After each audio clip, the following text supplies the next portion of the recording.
The COVID-19 crisis has shown us that our old systems are not fit anymore for the 21st century. In short, we need a great reset. Welcome to World vs. Virus, a podcast from the World Economic Forum that aims to make sense of the COVID-19 outbreak. This week, as we rebuild the global economy, how can we make it better than the old one?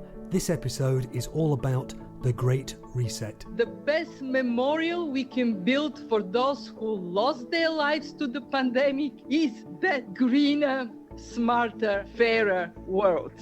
The CEOs of Microsoft, BP and MasterCard added their support for the Great Reset as it was launched this week by the World Economic Forum's founder, Klaus Schwab, and Prince Charles. As we move from rescue to recovery, we have a unique but rapidly shrinking window of opportunity to learn lessons and reset ourselves on a more sustainable path. It is an opportunity we've never had before and may never have again. Subscribe on SoundCloud, Spotify, or wherever you get your podcasts. I'm Robin Pomeroy, and this is World vs. Virus, the Great Reset. In January, the World Economic Forum held its annual meeting in Davos. It was the 50th year of the meeting, established by Klaus Schwab. At that point, people were just starting to talk about a new virus that had infected a few hundred people in a city called Wuhan in China. A panel of experts was hastily assembled to discuss how much of a threat the unnamed disease might pose, and a new partnership to develop vaccines was created. But most of us weren't paying much attention. Less than 5 months later, now everyone knows about COVID-19, and even in those few lucky places where the disease has not spread, people will still feel the impact as it causes what is likely to be the biggest economic slump in a century. So where do we go from here? As governments pump money to try to revive the economy and deal with mass unemployment, can we build back something better? All the voices you'll hear in the episode this week were recorded at the June 3rd launch of the Great Reset. By the end of this podcast, you'll know what that phrase, the Great Reset, actually means, why it's important, and where things might go from here. Launching the Great Reset, World Economic Forum Executive Chairman Klaus Schwab. It is obvious that we are in the midst of the most severe crisis the world has experienced since World War II. 75 years ago, countries and people came together to shape the post-war global order, which brought us decades of peace, increased global cooperation, and prosperity to hundreds of millions of people around the world. The COVID-19 crisis has shown us that our old systems are not fit anymore for the 21st century. It has laid bare the fundamental lack of social cohesion, fairness, inclusion, and equality. Now is the historical moment, the time, not only to fight severe virus, but to shape the system for the need for the post-corona era. We have a choice to remain passive, which would lead to the amplification of many of the trends we see today. Polarization, nationalism, racism, and ultimately increased social unrest and conflicts. But we have another choice. We can build a new social contract, particularly integrating the next generation. We can change our behavior to be in harmony with nature again. And we can make sure that the technologies of the fourth industrial revolution are best utilized to provide us with better lives. In short, we need a great reset. We have to mobilize all constituents of our global society to work together. We must not miss this unique window of opportunity. The idea of a Great Reset was welcomed by UN Secretary General Antonio Guterres and by the head of the International Monetary Fund, Kristalina Georgieva. Will history say that was the great reversal? And we actually today see very worrisome signs. 170 countries are going to finish this year with a smaller economy than they started. And we already project that there will be more debt, more deficit, more unemployment, and there is a very high risk of more inequality and more poverty unless we act. And that takes me to what is it that would make it so that history would look at this crisis as the great opportunity for reset. What we see is inevitably a very massive injection of fiscal stimulus to help countries deal with this crisis and shift gear for growth to return. But it is paramount that this growth leads to a greener, smarter, and more fairer world in the future. And it is possible to do that, provided that we concentrate on the key elements of a recovery now. We don't wait for the days to come. For the fund, what we see are tremendous opportunities. Let me first talk about green growth in the future. We can put in place public investments and incentives for private investments into low carbon and climate resilient growth. Not only that, but many of these investments can lead to job-rich recovery.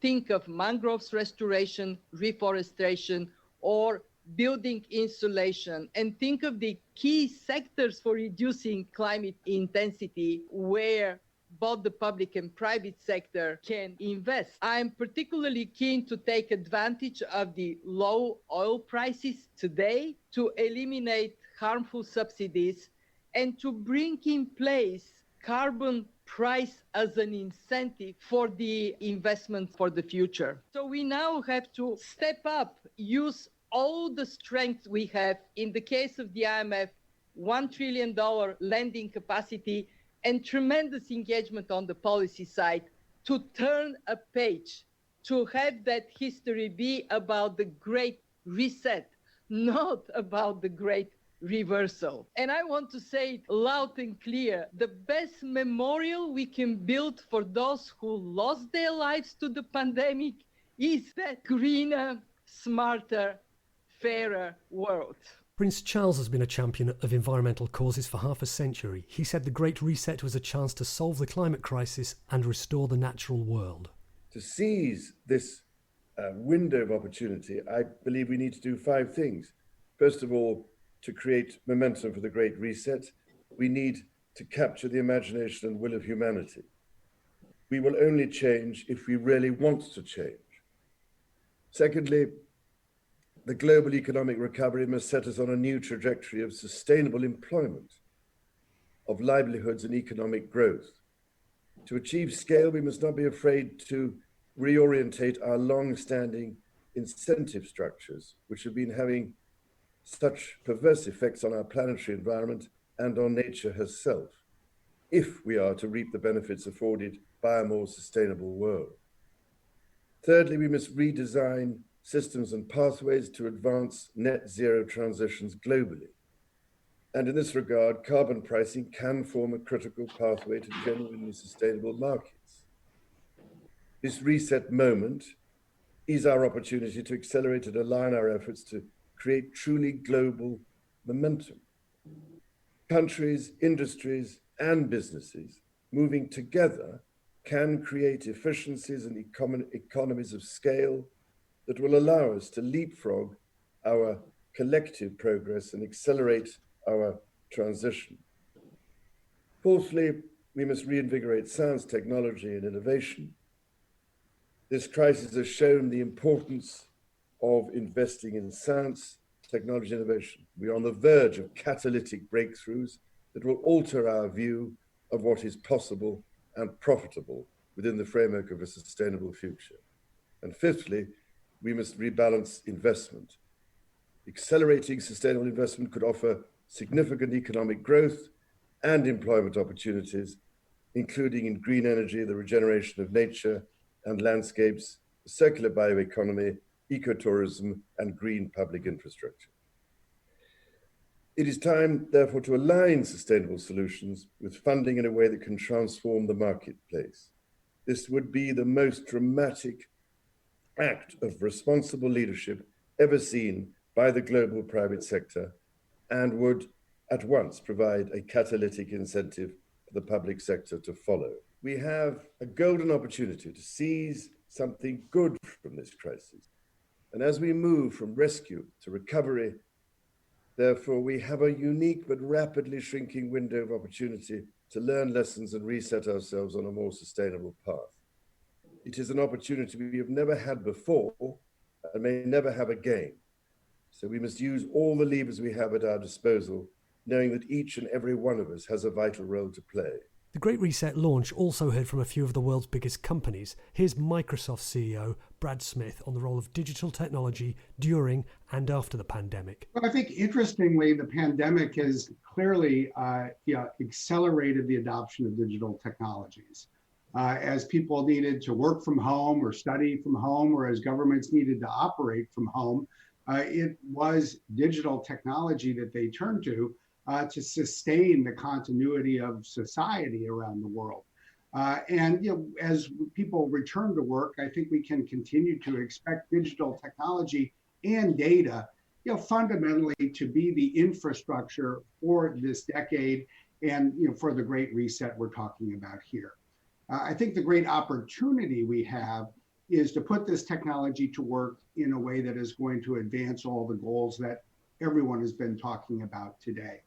I think that needs to start with what it will take to promote a more inclusive jobs and economic recovery.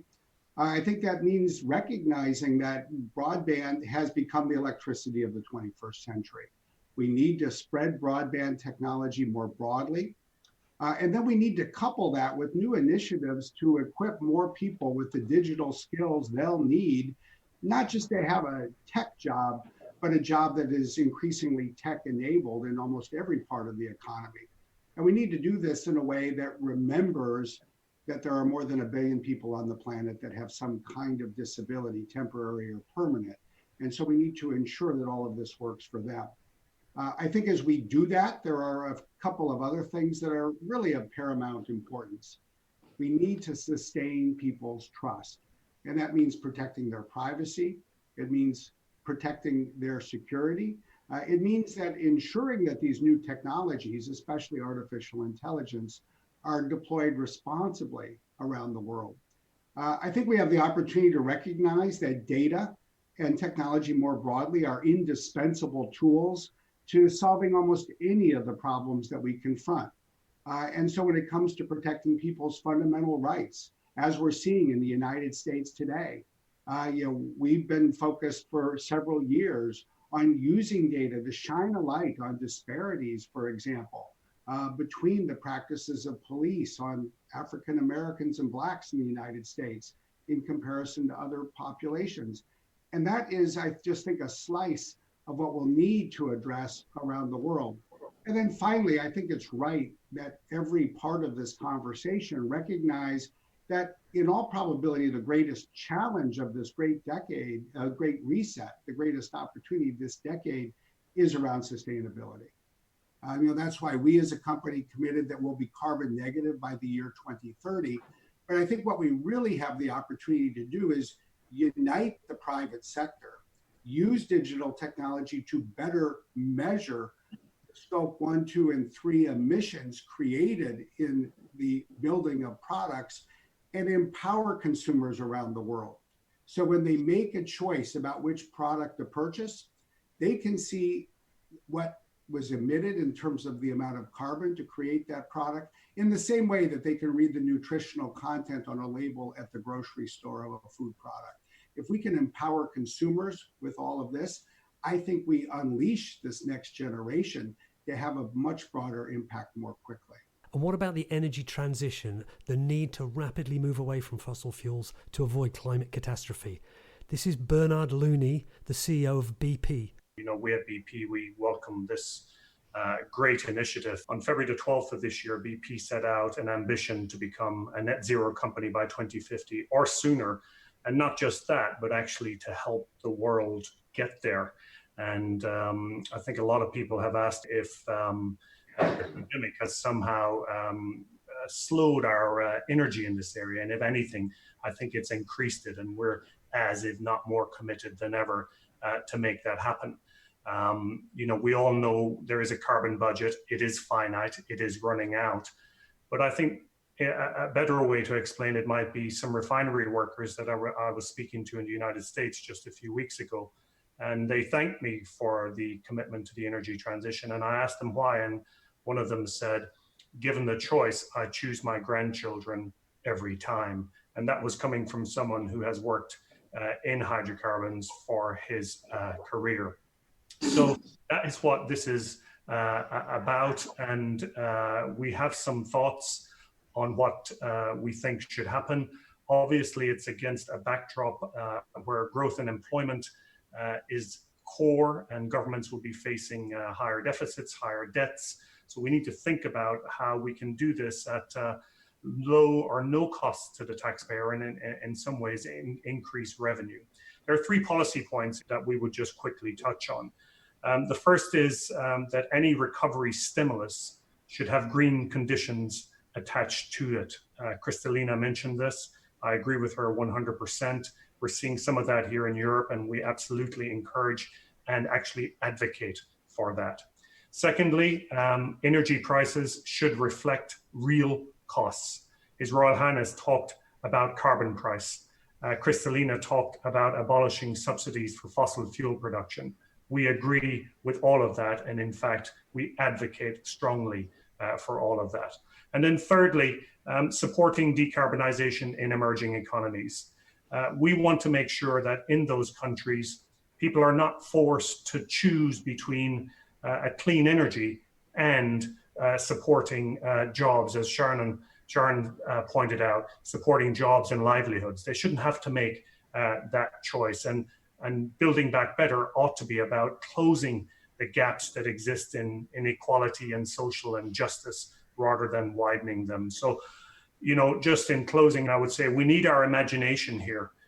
We're seeing today, every day, the art of the possible. The possible is being redefined each and every day right now. So the next time someone tells us that tackling climate change is either too costly or too difficult, I think we need to remind them and remind ourselves of what just is happening right now. Bernard Looney talked of the need to reset jobs and livelihoods. Another participant had more to say on that. Sharon Burrow, who is head of the International Trade Union Confederation, represents around 200 million workers in 163 countries. COVID-19 has starkly exposed the existing fault lines in our world. We had already income inequality that was fueling income, race, gender inequality. It was about despair. It was about anger. It was resulting in a distrust even of our democracies, even of each other, I should say. And of course, you're seeing some of that anger spill over now around racial injustice. Before and again, it will come on income injustice. And of course, progress for women has stalled everywhere. If we don't have full employment at the center of recovery and building resilience, then we will go back into the same spiral. We also need, of course, job creation to go along with that, and investment in enabling green infrastructure, in industry policy to help us shift the transition, a just transition on all these fronts, and of course in care and in ecosystems repair. And we can never again allow our health, education, care systems to be underfunded. Ajay Banga, CEO of MasterCard, said it was time for any companies resisting policies such as regular reporting of their environmental performance to stop being armchair critics. What Klaus was referring to, which is an effort at the WEF around the International Business Council to develop objective measures that can be put into the way all of us report out. I think that's an outstanding way of doing it, because you create transparency and you create a level playing field in how people speak about the importance of these. And by the way, you ensure that investors begin to pay attention to it as well. So I think it's a brilliant idea, and I'm all very supportive of it. I would say one thing about cynicism, Adrian. The time for cynicism is a little behind us. And the idea of looking ahead really requires us to put cynicism away and start thinking about constructive participation. So you're welcome to have a point of view and you're welcome to have a discourse, but being an armchair critic is really not acceptable. And it's time to come to the table and make a difference. And I think that's the point that we all need to emphasize for each other. There were several other fascinating speakers at the Great Reset launch. To find more of our coverage, visit weforum.org. And in the coming weeks, we'll be covering the Great Reset Dialogues, events that will bring more stakeholders from around the world together to seek a better world post-COVID-19 and in the run-up to Davos next January. As well as the website, you can find us on Facebook, Instagram, LinkedIn, TikTok, YouTube, and on Twitter using the handle @WEF. Thanks to Gareth Nolan, as ever, for help with the podcast. Please subscribe. To receive it every week, just search World vs. Virus on Apple, SoundCloud, Spotify, or wherever you get your podcasts. Let's give the final word to Klaus Schwab, who chose to end the launch with a reflection on racial tensions in the world and how the aims of the Great Reset could also help long overdue progress on civil rights. When I stood 21 years ago together with Nelson Mandela in Davos on the stage, when he said, we should lay the scourge of racism, of divisiveness to rest. This requires strong democratic institution and the will of everybody and a culture of compassion. None of this is possible without a strong economy and a cohesive society.